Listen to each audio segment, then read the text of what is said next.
여러분 반갑습니다. 김종 변호사입니다. 오늘은요, 보험 계약과 관련해서 직업 변경 통지 의무에 대해서 한번 말씀을 드려보려고 합니다. 처음 듣는 분도 계실 거고, 이 부분에 대해서 관심이 있으신 분들은 여러 번 들어보셨을 겁니다. 쉽게 말하면 보험 계약에 가입할 당시에 직업이 A라는 직업이었는데 나중에 직업이 B라는 직업으로 변경되었고, 실질적으로 위험이 변경되거나 증가되었다면 보험사에 알려야 되는데, 이를 제대로 통지하지 않았을 때 보험사가 과연 보험금을 지급하지 않을 수 있는지, 이게 쟁점이 되는 것이죠.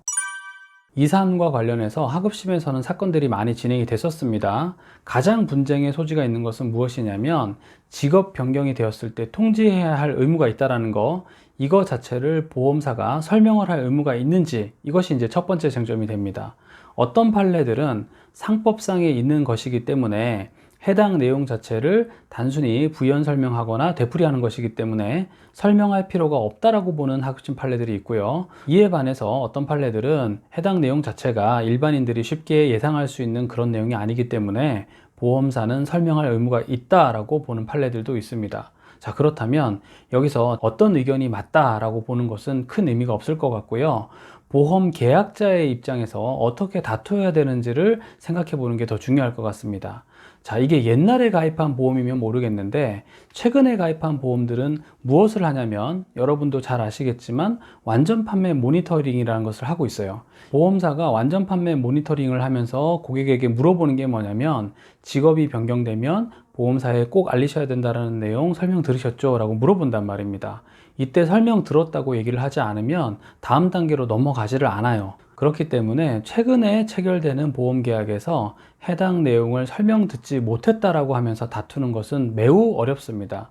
가능한 방법 중에 하나는 자필 서명 자체가 누락되어 있거나 하는 경우이고, 또 보험 설계사가 모든 질문에 예나 아니오로 이렇게 답하라고 미리 가이드를 주거나, 아니면은 모니터링을 하는 계약자 바로 옆에서 설계사가 이렇게 답하라고 다 이렇게 정해줬을 때 그런 것들이 입증이 된다면 모르겠지만, 그런 경우가 아니라면 최근에는 당사자 본인에게 대부분의 것들을 다 확인을 하고 있기 때문에 설명 듣지 못했다라고 하는 것은 매우 어려울 것이란 말입니다. 그러니까 경우에 따라서 내가 정말로 설명 듣지 못했다면 설명 의무 자체를 다투는 것은 필요하겠죠. 그러니까 설명 의무를 이행하지 않았다라고 가는 것은 필요한 경우에 그렇게 주장하시면 되는 것이고, 그 이후에 보험사가 전액을 부지급하겠다라고 한다면 왜 전액을 부지급하겠다라고 하는 것인지에 대해서 논리적으로 따지고 들어가는 것이 필요할 것입니다. 보험료를 산출하는 데 있어서 요율만 달라진다면 해당 요율에 따른 비율에 따른 삭감은 우리가 인정할 수 있겠지만,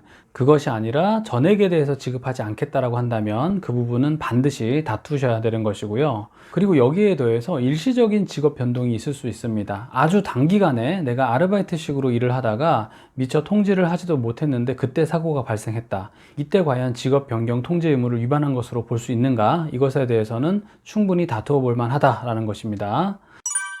자, 그리고 또 하나 여러분들이 놓치시면 안 되는 게, 인과관계에 대해서도 반드시 다툼을 하셔야 됩니다. 특정한 사고의 원인 자체가 직업과는 아무런 관련이 없다라고 한다면 그런 경우에도 보험금을 삭감 지급하는 것이 맞는지에 대해서는 분명히 다툼의 소지가 있습니다.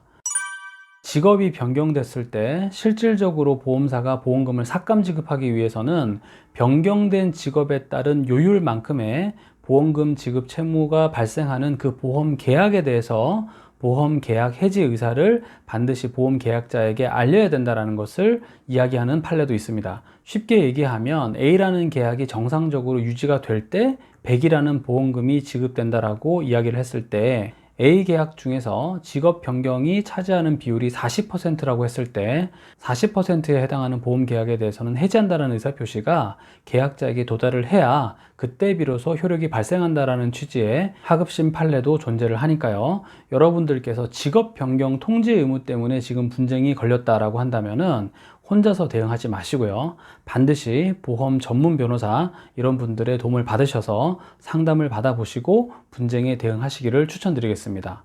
보통은 보험사가 채무부존재 확인 소송을 먼저 걸어옵니다.